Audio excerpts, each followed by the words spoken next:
Hello everyone, my name is Roman Roxer. I'm product manager for the DSS PRO software at Dahua.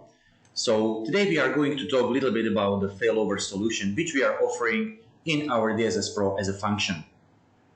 Where we need failover solution, we need it for the critical projects such as bank, airports, stadiums, actually for the projects where we cannot be without the recordings, without the running servers. So then we need some failover solution.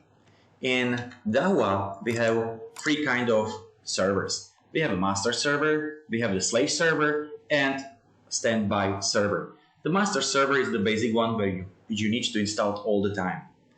If you check one box at the installation process, you can have also the slave server.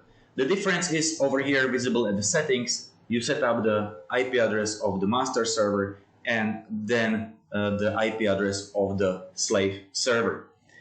In this case, the server is automatically connected to its master server. If you want to have standby, you create actually another slave server which you add to the system, just you change it later on from slave to standby. I will show you how. So this is our basic scenario. We got the master server over here. Hot standby server can be installed, can be put into place just in case the master server is done. Then we have our slave servers, which are actually storing all the recording. We are connecting the devices over there, BDP or access control. It's up to you, whatever you connect to those servers. And those slave servers can be actually backed up by redundancy servers over here. So in case of any of the slave server is going down, the redundancy server will take his place and his role and starts recording. Setup is really easy. It's just ticking one box over here, and it's a really matter of a few minutes to set up the whole thing. So for this scenario which we are going to use right now in this short video, you need at least 3 servers. So the master server, slave server, and standby server. Okay, let's see how it looks in our testing environment over here. So we got the center server with the IP address 1.2, then standby with 1.3. You can see that master server and the slave server, they are running fine. There is no any red box, nothing like this. And standby server is in idle mode. If you want to set up standby server for more slave servers, you will have the checkbox or list of the slave servers on the left side. You just tick the box, click OK, and there will be under this standby server. So they will be backed up. Okay, how it looks in DSS. In DSS, you actually don't see on which server the camera is connected. My camera 1.77 is connected to the slave server. The rest of the cameras are connected to the main server. Now, let's say the slave server is going down. Okay, so I will shut down the services on the slave server. And you can see that automatically our operator is losing the view of the live camera because the camera was connected to the server, which is actually down at the moment. So now the server is, or the system is trying to find out what's going on.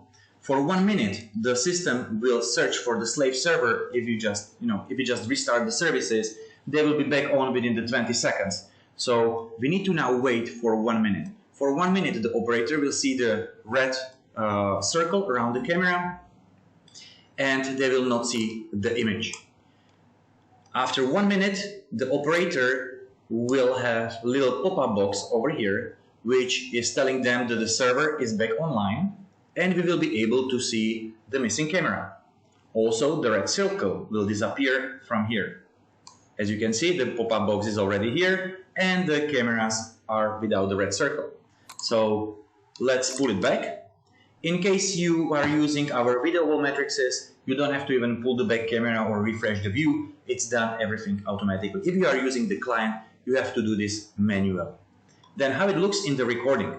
If we go in the recording at the moment, we are going to search for the recordings or the camera for people counting. You see that there is not all the recordings for the whole day. Only when this server was recording. I was trying this or doing this setup today several times. So there are some recordings over here. For example, at 1 o'clock, you see we got recordings over here. Now we will put back the server over failover server. We will put it back. So at the moment you see that our slave server is offline and standby server take his role. Now we will put back the slave server. If all the services are running, we can also check on the web GUI or the web interface of our master server if everything is okay. So when we hit refresh, you see that the slave server is now in the idle mode. If we go back to the DSS and we are going to search for the recording again, we see that we are not missing all those recordings. We have the recordings from slave server and also from standby server. For example, the recordings on standby server were at 1 o'clock. Now, if I log down the standby server, we will not see those recordings, of course, if the server is down. So there is really nice convenient for the operators to go through the recordings, and they don't need to care where the recordings are stored. They got everything on one timeline.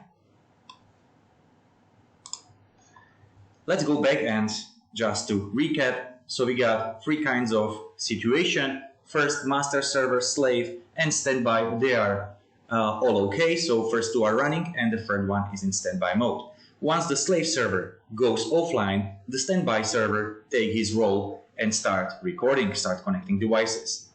Once the slave server is back online, is going to idle mode and the standby server is still recording. If we want to record on the slave server again instead of standby server, we need to stop the services on the standby. So we tell the system that everything is okay and please record again on the original slave server.